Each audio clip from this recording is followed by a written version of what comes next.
এখন ভিডিওতে আপনারা যে মাছগুলো দেখতেছেন এগুলো তেলাপিয়া মাছ। এই তেলাপিয়া মাছগুলোর বয়স মাত্র 7 মাস। 7 মাসে এই তেলাপিয়াগুলো গড়ে বর্তমানে 1500 গ্রাম করে হয়ে গেছে, অর্থাৎ 1.5 কেজি প্রতিটা তেলাপিয়ার সাইজ। আমরা এর আগে এই পুকুরের সেম লোকেশনে দুইটা আপনাকে ভিডিও দিয়েছিলাম, যেটাতে একটার ভিডিও 4 মাস 26 দিন আমরা এই তেলাপিয়াগুলো 1 কেজি করছি, এবং 6 মাসে যখন আমরা এই তেলাপিয়াগুলো আপনাকে দেখি তখন আমরা এই তেলাপিয়াগুলো গড়ে 1200 গ্রাম ছিল। আজকে একই পুকুর আমরা ভিডিওটা করতে আসছি, যেখানে আমরা 7 মাস পরে এই ভিডিওটা আপনার দেখাচ্ছি। এখানে প্রতিটি তেলাপিয়ার গড় সাইজ বর্তমানে 1500 গ্রাম, অর্থাৎ 1.5 কেজি করে।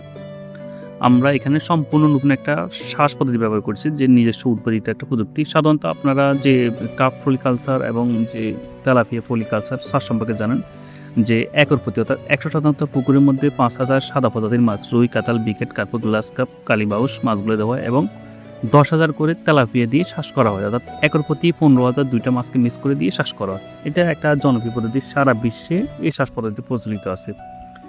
আমরা এই প্রচলিত শ্বাস পদ্ধতিটাকে একটু ভেঙে নিজস্ব মতন করে মডিফাই করেছি এবং একটা বিস্ময়কর ফলাফল পেয়েছি।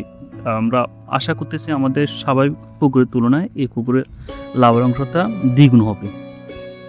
যে প্রশ্ন করি যে আপনাদেরকে এটা পুরোটা ভেঙে আমরা দাঁড়িয়ে বুঝিয়ে বলতেছি। এই যে তেলাপিয়াগুলো দেখতেছেন, এখানে আমরা একর প্রতি 10,000 তেলাপিয়া না দিয়ে একর প্রতি 5,000 তেলাপিয়া দিয়েছি, অর্থাৎ তেলাপিয়ার আমরা যে অধিক ঘন্টা তেলাপিয়া দেওয়া হয় সেটার থেকে সরে এসে একেবারে পাতল টাইপের আমরা তেলাপিয়া দিচ্ছি। তেলাপিয়া একর প্রতি 5,000, অর্থাৎ শতক প্রতি আমরা মাত্র 50টা করে তেলাপিয়া দিয়েছিলাম। আপনি ইজিতে শতক প্রতি 100 পিস তেলাপিয়া দিতে পারবেন, অর্থাৎ একর প্রতি আপনি 10,000 তেলাপিয়া অনায়াসে দিতে পারবেন। সেখান থেকে আমরা এসে সেটাকে আমরা অর্ধেক কমিয়ে নিয়ে 5,000 পিস তেলাপিয়া দিচ্ছি। এবং কার্প পলিকালচার, যেখানে আমরা 5,000 পিস একর প্রতি মাছ দিয়ে থাকি, রুই 2000, মৃগেল মাছ 2000, কার্প 300, বিকেট 300, কাতাল 100, গ্লাস কাপ 100, কালীবাউস 500-600, এবং এইসব মাছগুলো যে মিলিয়ে আমরা 5,000-5,200 পিস দিই, সেখান থেকে আমরা একটু মডিফাই করে নিজস্ব মতন করে কমিয়ে আনছি। এক্ষেত্রে আমরা উপরের স্তর মাছগুলো কমিয়ে দিয়েছি, যেহেতু আমরা উপরের স্তর তেলাপিয়া দিয়েছি, যে তেলাপিয়া একর প্রতি 5,000 পিস আমাদের পুকুরে দেওয়া হয়েছে, সেই জন্য উপরের স্তরে আরও আমরা লোডটা কমিয়ে দেওয়ার জন্য, যেখানে আমরা বিকেট আগে একর প্রতি 300 দিতাম, সেখানে আমরা এই পুকুরে 200 দিয়েছি। এবং কাতাল আমরা যে উপরের স্তরের জন্য, যেখানে আমরা একর প্রতি 100 পিস দিতাম, সেখান থেকে আমরা এখানে একর পিস 50 পিস করে আনছি। এতে যেটা হলো, আমরা যখন এই পুকুর প্রোবায়োটিক্সগুলো ব্যবহার করছি জু প্লান্টন, ফাইটোপ্লান্টন তৈরির জন্য, এখানে যথেষ্ট পরিমাণ জু প্লান্টন, ফাইটোপ্লান্টন তৈরি হওয়ার পরে এগুলো আপনার বিকেট এবং কাতাল যদি মাছের উপস্থিত থেকে এগুলো খাওয়ার পরেও যথেষ্ট পরিমাণ জু প্লান্টন, ফাইটো পুকুরে ছিল, সেগুলো তেলাপিয়া গিয়েছে এবং অলরেডি আপনারা দেখতেছেন এই তেলাপিয়াগুলো। সেই জন্য আমরা প্রায় 5 মাসের সময় এগুলো আমাদের 1 কেজি সাইজ হয়ে গেছে, এবং আমরা 6 মাসের সময় এগুলো 1200 গ্রাম পেয়েছি, এবং আমরা আজকে 7 মাসের সময় অলরেডি আপনার ভিডিওর মাধ্যমে দেখতেছি প্রতিটি তেলাপিয়া সাইজ 1500 গ্রাম হয়েছে, এবং কিছু কিছু তেলাপিয়া আমরা পেলাম এখানে 2 কেজি। তবে অ্যাভারেজে আপনার 1400-1500 একেবারে অ্যাভারেজে তেলাপিয়াগুলো পাচ্ছে। এবং বিকেটগুলো আপনি দেখেন যে আমরা বিকেট কম দেওয়ার কারণে, অর্থাৎ আমাদের এখানে 10 একর পুকুরে মাত্র আমরা 2000 পিস বিকেট দিয়েছি, যেখানে আমরা আগে 3000, 3500 এরকম বিকেট দিতাম। সেখানে দেখা গেলো যে বিকেটগুলো বর্তমানে আজকে 7 মাসের সময় যে তেলাপিয়া থাকাকালীনও এই বিকেটগুলো প্রতিটা বিকেটগুলো গড়ে 4 থেকে 5 কেজি, এবং কাতালগুলো আপনি লক্ষ্য করে দেখবেন 4 থেকে 5 কেজি হয়ে গেছে। অর্থাৎ আমরা যখন যে উপরের স্তরে মাছের লোডগুলো কমিয়ে দিয়েছি, যেখানে পুকুরে 3টা স্তরের মধ্যে উপরের স্তরের মাছের লোডটা আমরা কমিয়ে দিয়েছি, সেখানে যত জু প্লান্টন, ফাইটোপ্লান্টন তৈরি হয়েছে, বেশ কিছু উদ্ভিদ তৈরি করেছে, যেগুলো আমরা প্রতি মাসে যে বায়োসিকিউরিটির অন্তর্গত হিসাবে যে পুকুরে প্রয়োগ করে থাকি প্রোবায়োটিক্স, এই প্রোবায়োটিক্সগুলো পর্যাপ্ত পরিমাণ মাছে খাওয়ার জন্য সুযোগ পাইছে। যদি আমরা উপরের স্তরের মাছগুলো বেশি দিতাম, তাহলে এই মাছগুলো যথেষ্ট পরিমাণ প্লান্টন খাওয়ার সুযোগ হতো না। এতে যেটা হলো যে যথেষ্ট পরিমাণ প্লান্টন, জু প্লান্টন, ফাইটোপ্লান্টন বিকেট মাছ খাওয়ার জন্য সুযোগ পাইছে, কাতালও খাওয়ার সুযোগ পাইছে, এবং বাদবাকিগুলো তেলাপিয়া গেছে, এবং এতে তেলাপিয়াগুলো স্বাভাবিক তেলাপিয়ার তুলনা আমাদের হিসাবে 3 গুণ দ্রুত বৃদ্ধি হয়েছে। আমাদের এই খুব 7 মাসে তেলাপিয়াকে 1.5 কেজি করার একটা সিক্রেট। এছাড়া আমরা এই পুকুরে বেশ কিছু পদ্ধতি ব্যবহার করছি, যে তেলাপিয়াগুলোকে 7 মাসের মধ্যে 1.5 কেজি করে আনার জন্য, অর্থাৎ 1500 গ্রাম করে প্রতি তেলাপিয়া করার জন্য বেশ কিছু পদ্ধতি। তার মধ্যে আমরা এই পুকুরে বায়োসিকিউরিটিটা ব্যবহার করছি। বায়োসিকিউরিটি সম্পর্কে আমরা বলতে হলে, বায়োসিকিউরিটি হলো যে পুকুরে যাতে মাছগুলো রোগ আক্রান্ত না হয়, পুকুরে রোগবালা যাতে না হয়, এবং পুকুরে প্রাকৃতিকভাবে যে খাবার তৈরি করা, সেটা হলো বায়োসিকিউরিটি। এই বায়োসিকিউরিটি আমরা একেবারে A to Z খুব ভালোভাবে এটাকে আমরা ব্যবহার করতে পারছি। আমরা এই পুকুরে যে আজকে 7 মাস, প্রতি মাসের একদম শুরুতে আমরা এই পুকুরে চুন ব্যবহার করতাম। 1 মাস হওয়ার সাথে সাথে আমরা পুকুরে চুনটা ব্যবহার করতাম। আমাদের পিএস মিটার রিডিংয়ে যদি 8 পয়েন্ট থাকতো, 8.2 থাকতো, তখন আমরা চুনটা ব্যবহার করতাম, তবে এটা কম বেশি ব্যবহার করতাম।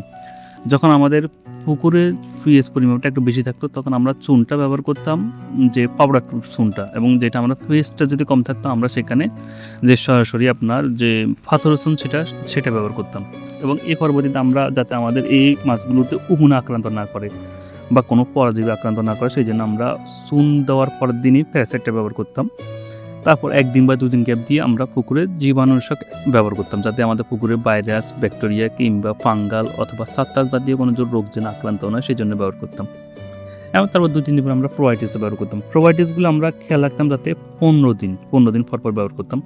আমরা এখানে প্রায় 2 থেকে 3 ধরনের প্রোবায়োটিক্স রয়েছে। একটা প্রোবায়োটিক্স আমরা এখানে পানিতে ব্যবহার করতাম, যে পানির প্রোবায়োটিক্স যেটা। এরপরে তো আমরা এখানে সয়েলের জন্য বেশ কিছু প্রোবায়োটিক্স ব্যবহার করতাম।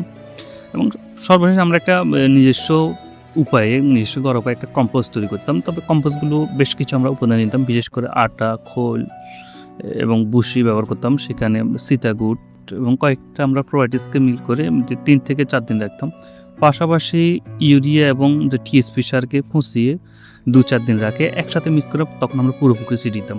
এটা যেটা হলো যে এখানে উপরে আসলে অটোমেটিকলি কিছু ক্ষুদ্র উদ্ভিজ্জ এবং খনিজ কণা তৈরি হয়, যেগুলো ক্ষুদ্র পোকার মতন তৈরি হয়, যেগুলোকে আমরা বলি জুফ্লান্টন। এই জুফ্লান্টনগুলো একদম হওয়ারও তৈরি হতো। সাধারণত আটা দিয়ে আমরা যে কম্পোস্টটা তৈরি করতাম বেশ করে, সেটা সর্বোচ্চ পরিমাণে জুফ্লান্টন তৈরি হতো।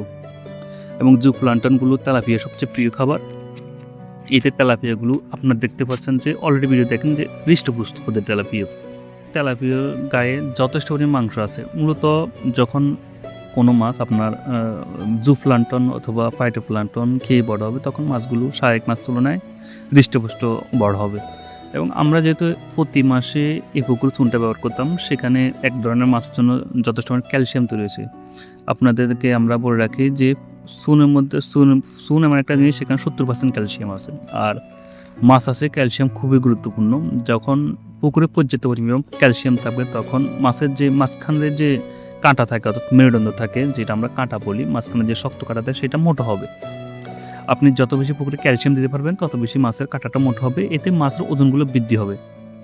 আপনি 1 কেজি ওজন মাছ তুলেন, সেখানে যে কাঁটাটা যেটা দেখলেন সেটা যদি আপনি ভিতর কাঁটাটা আরও মোটা করতে পারেন, সেখানে আপনার এই মাছগুলো আপনার অনায়াসে 1 কেজি 200 গ্রাম হবে। আর এই কাঁটাটা মূলত তৈরি হয় যেটা মাছের হাড় বলা হয়, হাড়টা তৈরি হয় মূলত আপনার ক্যালসিয়াম প্রভাবে। আমরা যদি এই পুকুরে পর্যাপ্ত পরিমাণ চুন ব্যবহার করতাম, সেই জন্য আমাদের এখানে যতটুকু কাঁটাগুলো তৈরি হওয়ার জন্য, মাছের হাড়গুলো তৈরির জন্য ক্যালসিয়াম দরকার ছিল, ঠিক ততটুকু ক্যালসিয়াম পেয়েছে। এটা যেটা হলো আমাদের স্বাভাবিক না, আপনি যে তেলাপিয়া আপনার পুকুরে তেলাপিয়াগুলো ওজন 1 কেজি আসবে, আমাদের এখানে সেক্ষেত্রে এই তেলাপিয়াগুলো অলরেডি 1 কেজি 200 গ্রাম আসবে। এবং আমাদের এই তেলাপিয়ার গায়ের মধ্যে যথেষ্ট আমরা মাংস তৈরি করে ফেলছি, যেটার জন্য আমরা ফিড ব্যবহার করছিলাম যে ভালো মানে, অর্থাৎ যে 30-32% যে ক্রুড প্রোটিন আছে এরকম ফিডটা আমরা ব্যবহার করছি। এবং আমরা অবশ্যই এগুলো যে অয়েল কোট ফিডটা ব্যবহার করি, যে ফিডের মধ্যে যে তেল থাকে, তেল দিয়ে বাজা হয় যে ফিডগুলো, সেগুলো ব্যবহার করে থাকি। এক্ষেত্রে আমরা অবশ্যই নাহার কোম্পানির ফিডটা ব্যবহার করে থাকি। আর দ্বিতীয় কথা হলো যে আমরা বায়োসিকিউরিটি অর্থাৎ পুরো পুকুরে যে পরিচর্যা করার জন্য সেটা সঠিকভাবে করছি। আমরা পুরো পুকুরে শুরুতে চুন দিয়েছি, তারপরের দিন আমরা প্যারাসাইড ডোজ করছি এবং 2-3 দিন পর আমরা জীবাণু ডোজ করছি। তারপরে আমরা যে পুকুরের পানির কালার দেখে সয়েল প্রোভাইডস করছি, এবং পানি কালার ঠিক থাকলে আমরা ওয়াটার প্রোভাইডস করছি। যে পানি কালার ঠিক থাকলে আমরা সয়েল প্রোভাইডস করছি। এবং যদি আমাদের মনে হয় যে মাছের যে খাবারগুলো খাচ্ছে সেগুলো পর্যটন, তখন আমরা সঙ্গে সঙ্গে নিজস্ব উপায়ে যে কম্পোস্টগুলো তৈরি করে দিয়েছি। এতে যেটা হলো সেটা হলো আমরা 7 মাসের মধ্যে এই মাছগুলোকে 1500 গ্রাম করতে পারছি। এবং আমরা প্রচলিত যে শ্বাস পদ্ধতি, সেই শ্বাস পদ্ধতি থেকে সরে এসে নিজস্ব কিছু উপায়ে, নিজস্ব কিছু কাস্টমাইজ করে, নিজস্ব কিছু মডিফাই করে এবং নিজেরা ব্যক্তিগতভাবে রিসার্চ করে আমরা এই শ্বাসটাকে একটু চেঞ্জ করেছি এবং আমরা এখানে শতভাগ সফল হয়েছি।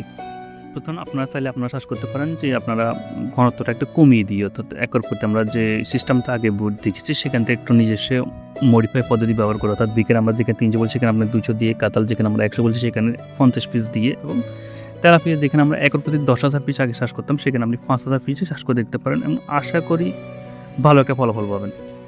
ধন্যবাদ সবাইকে যে ভিডিওটা এত দূর দেখার জন্য। সবাই আল্লাহ হাফেজ, ভালো থাকবেন।